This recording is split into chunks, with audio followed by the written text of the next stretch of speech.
There have been recent debates online about who is truly smarter between Senku and Bulma, and let me just say this now. Bulma is leagues above Senku in intelligence. That may upset some people, but as usual, I will explain. The biggest argument against Bulma is that she has the budget to fund her inventions, whereas Senku is building civilization from scratch and, well, if you're not biased, then you would know the argument makes zero sense. Budget does not equal intelligence. That argument is the equivalent of saying, Tony Stark is only as smart as he is because he has enough money to develop his inventions. And well, that's already been debunked. Tony Stark was able to build this in a cave! With a box of scraps! You can have all the money in the world, but without the genius, you can't do anything. Bulma isn't an extraordinary genius because she's rich. She's rich because she's an extraordinary genius. Her being rich does not affect anything in any way, because even if she wasn't rich, she would just build something and get rich. I'm sure a lot of people aren't satisfied with all I've said up to this point, and would love me to prove Bulma could do what Senku did. And yeah, I can do that. So let's break it down, starting with Senku.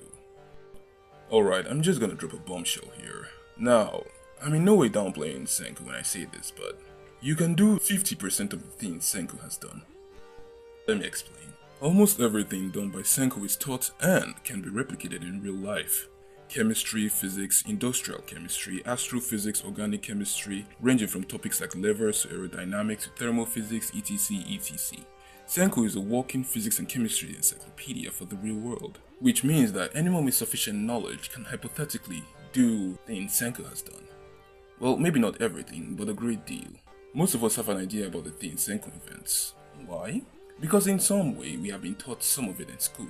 Senku is a genius, but his genius in physics, chemistry and inventing isn't on the level of Bulma. And to prove that, let's move on to Bulma's feats.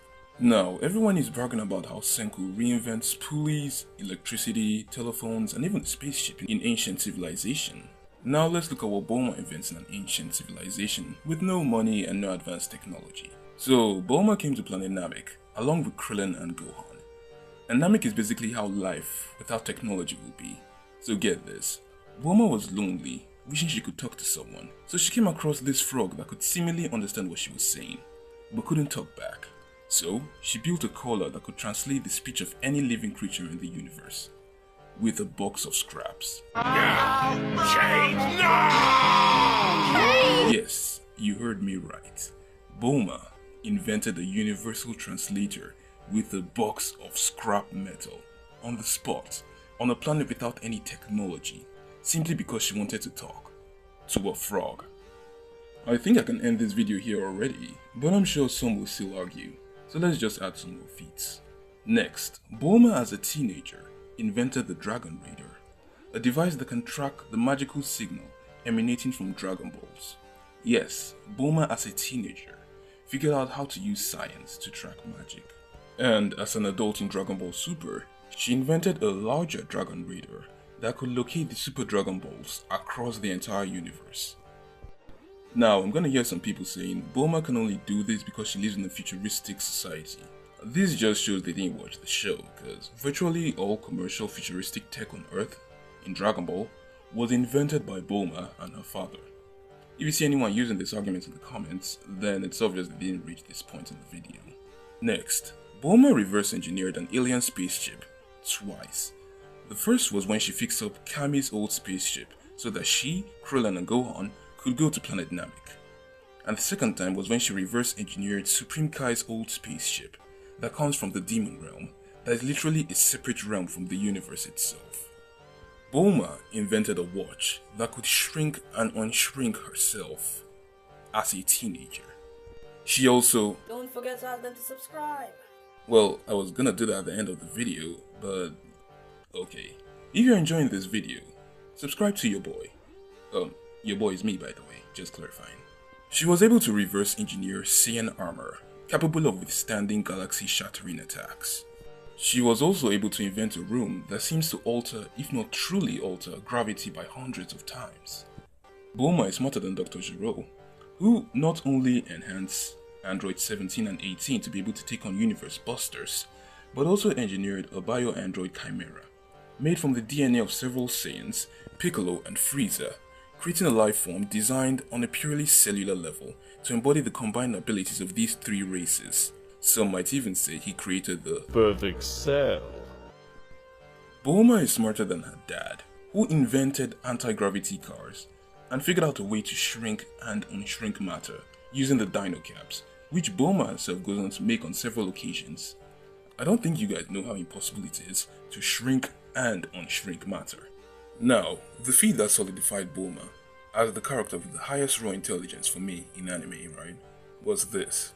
She figured out how to fly Jakku's advanced alien tech before she could walk properly. Now I googled the average age it takes a baby to walk properly, and turns out it takes an average of 1 year for a baby to walk properly. So, Bulma figured out how to pilot an advanced alien spaceship before celebrating her 1-year-old birthday. Wow. And lastly, Bulma's most notable feat, the time machine. Now, some guys in the comment might start telling me about the time machine Senku built in the manga, but here's the difference. Bulma, in a post-apocalyptic world, invented the time machine that freely allows the user to travel back and forth in linear time, that is, to the past, present and future, but also allows for travel between completely different timelines. And the most insane part, it can travel to coordinates of erased timelines, where space and time no longer exist. Yes, Bulma created a time machine that can travel to timelines where no time exists. Well, for Senku, first of all, he implies he's not the only one working on this project, as he says, "We are making a time machine." He says this because he was currently working with the greatest minds in the world. Next, his time machine only seems to have the ability to go to the past and back, which is a severe downgrade compared to Bulma's time machine. Mind you, Senku was building this with his team, under heavy funding, whereas Bulma built hers in a basement in a post-apocalyptic world caused by the androids. People seem to think that because Senku is building humanity from scratch, then he's automatically smarter than any other scientist in anime, when people like Bulma have clearly done way more. If they were to switch worlds, Bulma would have brought back civilization completely in Season 1, whereas Senku would be stuck just trying to replicate anti-gravity cars. So yeah, the downplay on Bulma should stop. What up guys, if you enjoy content like this, please leave a like and subscribe, it really helps the channel. I do spend a lot of time and data ensuring that the information provided here is accurate, so a little appreciation will go a long way.